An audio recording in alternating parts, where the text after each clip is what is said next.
Alright guys, today we're going to be showing you this is basically the dual air, sorry, the dual air. You can either do CO2 or HPA, or you can do both CO2 and both HPA. And when doing this kind of a setup also allows you can kind of adjust your power.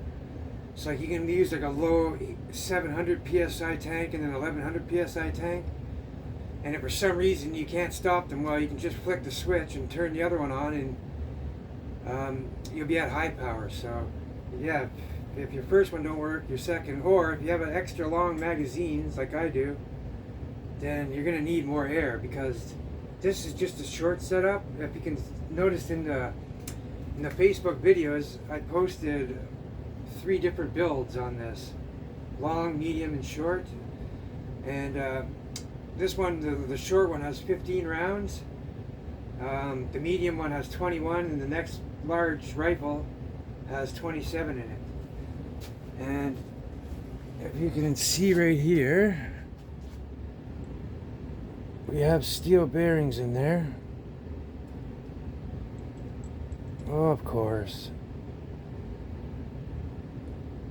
Well, you can see I got about 10 in there. I'm not going to be chronographing this. If you guys want to see the power results, this is just a function test, because a lot of people seem to think this is very leaky. But yeah, we got there's a 360 on-off adapter. Just a normal HPA adapter for the bottom, and then up here we got in the back, it's the same thing. It's just one of those HPA adapters that screw into the brass cap. And we got an that's a Pepperball ASA on-off. And it's got the 88 gram connection, so you can run 2x12 CO2, 1x12 CO2, which we got a 1x12 CO2 in there now. I'm not going to blow a full 88 grams just to make this video, so I like to save the 88 grams for when you're measuring the power, so that way they can be fresh at the start. But either or, I'm just showing that it doesn't leak. So yeah, basically it's a pretty easy setup to do. And guys were wondering about the wiggle and jiggle. Like naturally, this 360 adapter with the self-purging on-off from Home Defense 24, it keeps rotating, so it doesn't lock. So when I get my printer, I'm going to make a part for this that locks it into here and connects to there. And then also, it 360s around, and I have another grip that it'll zip tie into as well, but same thing, I can make a 3D printed part. But for now, I just put as you can see, it's just a thick black zip tie I got on here. And look, there's no wiggle, no jiggle, it's solid. Oh, I come out there, my finger just pulled it off. But that's how easy it is though with the zip tie. You just click this back on. There, now you're good to go. But yeah, there's gonna be a part that I make that makes this really solid, so I'll show that off when the time comes. But yeah, I'm gonna shoot it right now. I'm just gonna set this camera up. Yeah, just let me point it down near my barrel target there. Alrighty, I'm gonna show you how it works here. We're gonna gas this up now using the CO2 first. So as you can see,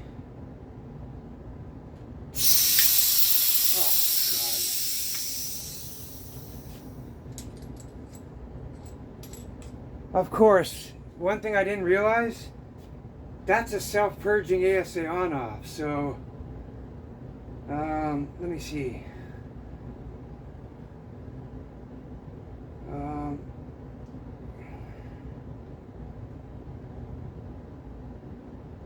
Yeah, I guess these can't be on. Hold on a second. I'm just discovering something now. They might have to both be turned on at once.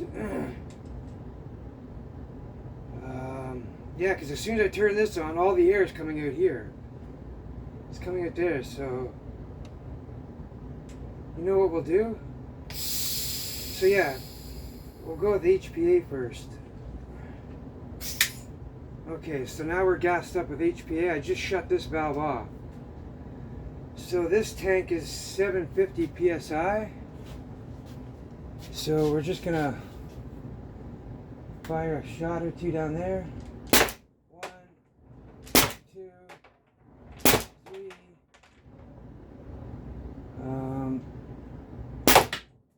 4. Yeah, so when this tank empties out, I guess you'll have to switch over to this one.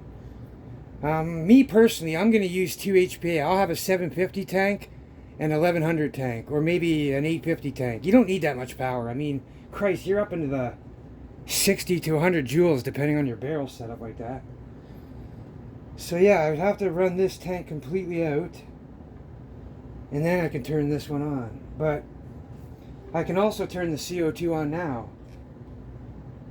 There. So now we're CO2 and HPA at the same time. Oh shit. I think my trap Kevlar fell. They're bouncing back. Yes, my Kevlar trap fell. Damn it.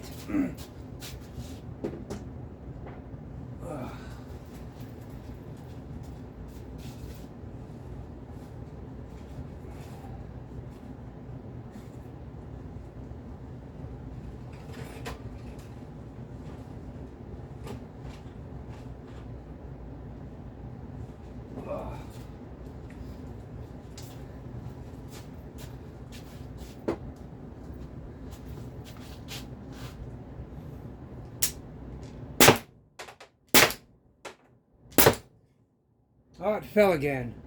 Anyways, guys, you get the point. So, one thing I discovered, let me turn all this off. Turn this off, and we'll purge the gun completely. Oh, wrong way. There, we are completely down, gas down, but yeah, there you have it, guys. So, what I found out is that if you turn the CO2 one off first, this cannot be open. So, I mean, if I used a different on-off, actually, I don't know. I'm going to have to do some checking out with this. I'm going to have to explore a little bit more, but personally, you can have 2 HPA tanks and yeah, basically just run a different ASA. If you run 2 self-purge, I don't know. I got some figuring out to do, guys, but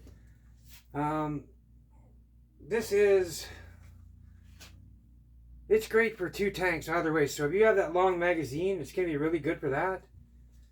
But for switching back and forth between CO2 and HPA, that might be bunked. It might be garbage. So,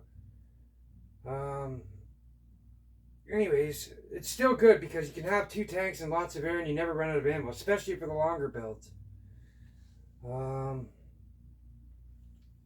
Yeah, guys, but the whole point of this was just it was a function test. I learned a bit myself. I'm going to go back to the drawing board and figure something out about, see if I can make them both work together, but yeah, so switching back and forth between PSI will all matter on which. So personally, let's see, you would want your lowest tank to be used first. And then your high power switch over. Actually, no, it doesn't matter, because when you run the lower power, you turn that one on. It's set at, say, 800 PSI and the other one's 1100 PSI. So if you start shooting,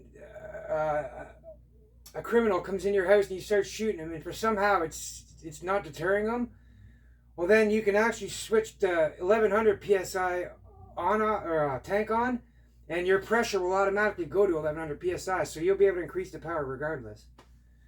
But yeah, I'm gonna figure out with CO2. I mean, if you do CO2 and CO2, it should be okay. But I don't know. Like I said, I got some figuring out to do, guys. But anyways, it works. It functions. There's no leaks.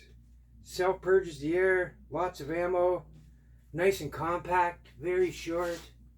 I mean, you can take this mock suppressor off and you can put like a muzzle tip on, or the end cap that comes with the tuning run, and now you're even shorter. So, I mean, it's really nice and light.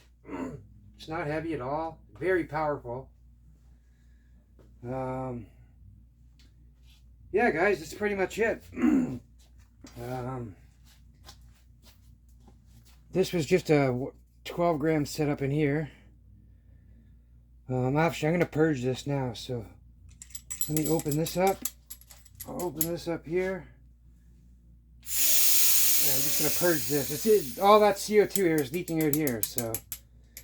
Now, if you use a normal ASA on-off, you'll probably be able to do that, the switching between the tanks, but then you'll have to either screw your tanks out while the gun's pressured, or you're going to have to dry fire the last couple shots out. But if you use a self-purging on-off, this is what's going to happen. But either way, guys, it's a great marker, man. It's very easy to build. It's cheap. It's not expensive. This carbine, you can add hand guards on it, like what do you call them? The Picatinny rail ones, the quad rails. You can add those on. They clip in through these rails here with the low profile riser rails. But yeah, all in all, man, this thing is very powerful, very effective. This gun is around just over 3 years old. My HDR is about 4 years old. This one's about 3, just a little bit more. This was the second one I got after the HDR. And I still have the same O-ring in it. And you guys seen how many times I've tested and shot these, and plus all my off-camera shooting. And when I first got it, I just went crazy plinking with it just naturally before it was unmodified. And I used to just sit on my couch at random and load it up and shoot into a blanket with those splatterburst targets. But yeah, guys, I'm going to be making videos too on how to build all these crazy builds that you guys see in the Facebook groups. So yeah, man. I guess I covered everything about this. It caught me off guard with that ASA on-off, the self-purging one, because when you turn your first tank on, it bleeds out. So just use a self-purge or a non-purging ASA on-off. And yeah, just either dry fire your gun empty, or you can dry fire it and then unscrew it and then purge the air. But I'd recommend just shooting the extra air out, because you're not really going to hurt nothing. But anyways, guys, you guys stay safe, take care, and have fun as always. More to come.